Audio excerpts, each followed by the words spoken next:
Hi, if this is your first time here, welcome. If you've been here before, then welcome back. We are working on rolling both last week and this week. And today's rolling game, we're gonna do a kind of full-on modified version of bowling using some creative things that you can usually find at home. We are gonna use toilet paper tubes and we're gonna use a sock ball. If you want to know how to make this sock ball, you can look back in some of the previous videos here. They'll show you how to make it. I have 6 toilet paper tubes. I could wait for 10 if I want to do 10 pull pin bowling. I just have to remember to save these. I could cut them in half because I have more than 5. I could cut 5 of them in half and do some 5-pin or some 10-pin bowling. But if I do that, they're so short that it's really hard for them to tip over. We want them to be a little bit unstable when they're standing up so that they do tip over kind of easily. Now, if you remember when we did speed stacking, if I did a stack of 6, I did 3 of this at the base, 2 in the middle, and then I did 1 on the top. So we're gonna take that same principle, all right, and I'm gonna build my base with 3, but I'm gonna put 3 in a straight line this way, going across the back. And then, where these spaces are, a little bit closer to me, I'm gonna put 2, so 1 in each one of these spaces, and then I have 1 in the back. So if you look at it from up above, then it looks like this.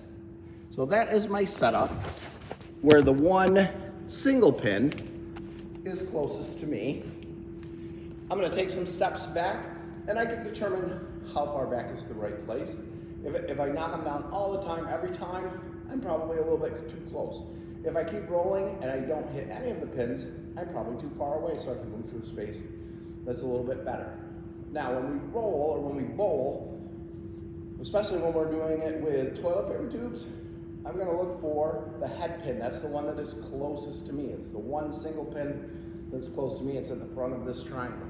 I'm gonna look at that pin, just like I've done before. I'm gonna step with my opposite foot. I'm gonna do 1 tick-tock. I'm gonna roll, and that ball and those pins come right at you. I knock down 2 on the first time. If I'm doing regular bowling, I get 2 turns to try to knock all the pins down for each frame that I bowl. In a game of bowling, it would be 10 frames. And if I knock them all down on my first turn in a frame, it's called a strike, and I don't need to take a second turn for that frame. I just move on to the next frame. Now, there are some other videos around, I think, that would teach you how to score in bowling. One of the great things about bowling in a bowling center, but also one of the things that make it hard to learn how to score in bowling, is the bowling center keeps score for you. It keeps track of the pins and it just adds everything and does it all for you. So some people don't even know what to do, like once you do get a strike, how you add what comes next. So see if you can find something that teaches you how to keep score in bowling.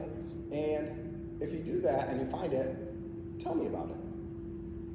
Hopefully you have some fun with some in-house bowling, and I'll see everybody next time.